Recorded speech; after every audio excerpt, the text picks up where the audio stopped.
DVR Time Change. Alright, today we're going to show you how to change the time on your DVR. Like before, we're just going to move the mouse on anywhere on the screen and to activate the mouse, and we're just going to right click. And if your DVR has been powered off since the last time you looked at the menu, you'll have to put in your password again, and then it'll bring up the menu.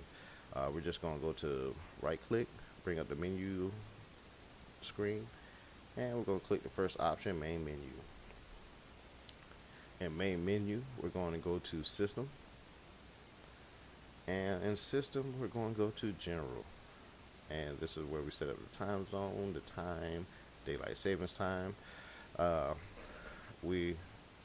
If you have a system from us, you're in America, and our daylight saving time tends to change, so we always set it up to the default, which is 5/1 and October 1. We know that by setting these up like this, eventually it'll hit that date, and eventually even if daylight saving time is after this, it'll already be set up.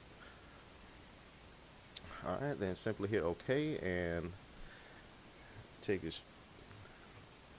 moment to save the changes that you did, and that's it. We just exit out and we're back on the regular screen.